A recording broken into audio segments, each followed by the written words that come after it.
All right, welcome back to Super Ultra Budget Magic Online. It's about time that I share a actual original deck.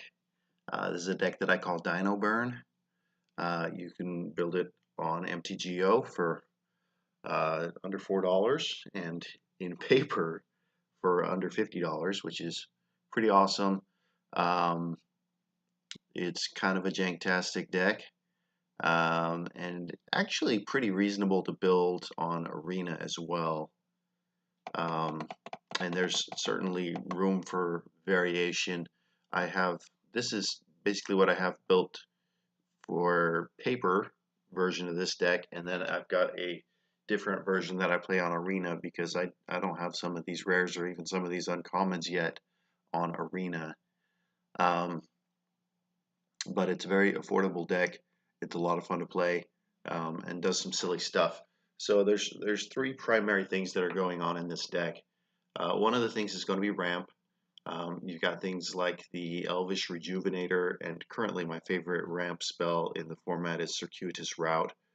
And then you've got Ranging Raptors, which kind of do that as well. You've got the dinosaurs in the deck. The Ranging Raptors and the Ripjaw Raptors have a lot of value with their enrage abilities, and they both come with pretty decent bodies as well. And then the third major part of the deck is going to be the burn aspect of it. And you've got a couple of primary cards for that. One is a card that frequently gets overlooked. I don't see it played a whole lot, but Fight with Fire. Um, Decent removal in the early game. It's 3 mana for 5 damage to a creature, which is very specific and a little bit expensive for what it does. But it becomes extremely flexible when you consider the kicker. Um, what you can do is actually kick it for another 6 mana, so 9 mana, which is a lot of mana to be dealing with. But with that 9 mana, you can deal 10 damage divided as you choose among any number of targets. So that gives you a lot of options. You can take out planeswalkers. You can wipe out a board full of creatures or a variety of creatures and planeswalkers. You can trigger enrage on your own creatures. You can deal 10 to the face of your opponent to finish off the game. All of those are excellent options. There is enough control in the format right now that it's a bummer when that gets countered, but a lot of power in that card. And then I've got a couple copies of Banefire. I think in my Arena version of the deck, I've got 3 copies just because that's what I had in my collection. Banefire has the advantage of being uncounterable. Fiery Cannonade, if you're against a deck with a bunch of early creatures, great little board wipe. Also triggers Enrage on all of your Raptors, so that's a lot of fun.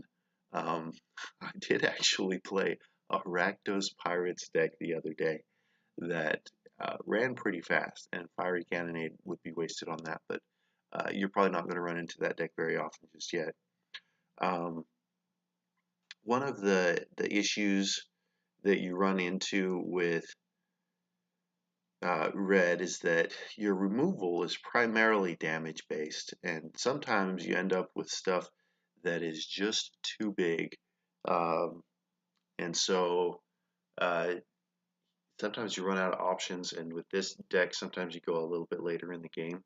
I've actually got a whole playset of haphazard bombardments, which are just hilarious to play with if you take it to a Friday Night Magic or something. And it'll remove almost anything except for enchantments, which is kind of random. I do have some enchantment removal in the sideboard with Reclamation Sage, but Haphazard Bombardment, it's a ton of value. You can take out creatures, you can take out planeswalkers, you can take out their lands, and leave them mana screwed in the late game. Especially if you get multiples of that card on the battlefield, you're doing just a huge volume of damage to their board presence, and it's a really funny card to use. It doesn't always get exactly what you want to get rid of, but the raw power of the card is definitely there. One ding on that raw power right now is actually the uh, enchantment removal that's available in the format right now between the control decks and anything that's running black and white. They can remove those. I've got some one of finisher type cards um, that are a lot of fun, and you never know when they're going to turn up in play, and sometimes it ends up being just the right thing to win you the game. If you've got a lot of lands out and you've got a Sylvan Awakening in your hand, you can animate all those lands and go for an Alpha Strike. You've got Nissa, who ends up doubling the mana that you've got off of forests. You've got Galta, who ends up being affordable for the deck and ends up being downright cheap if you happen to have a couple of dinosaurs out already. You've got the Skargan Hellkite, which ends up being a great little mana sink. Multani with some great recursion ends up being a big old trampling, reaching body, which is very good for the game too. Um, for my mana base, I'm mostly just running basics. I've got the Gruul Gate because why not when you can actually go get gates with your circuitous route.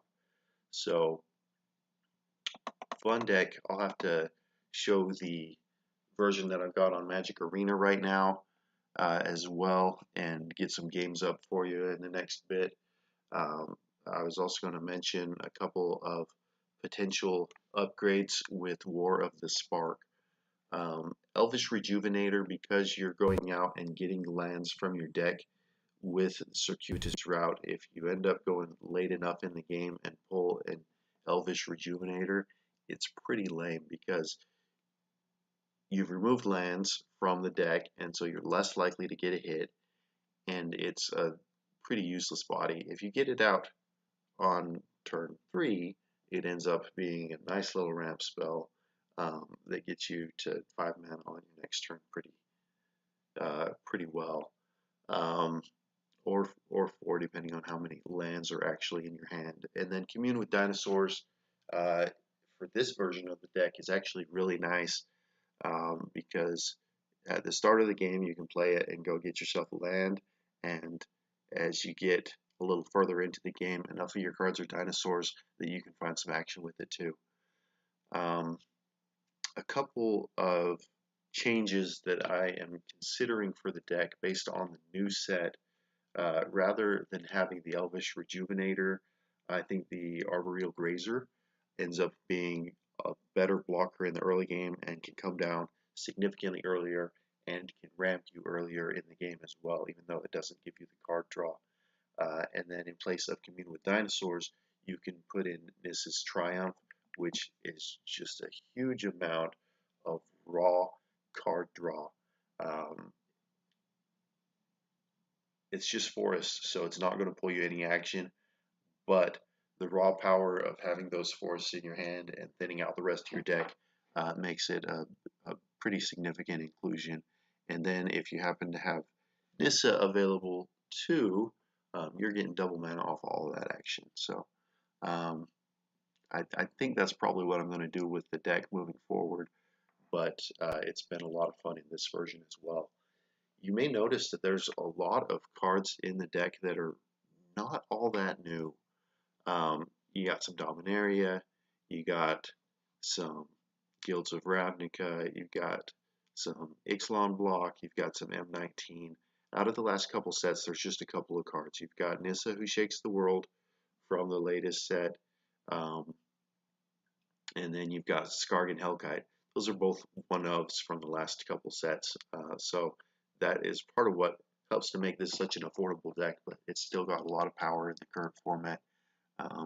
And so feel free to check it out, and I will try to share some matches with my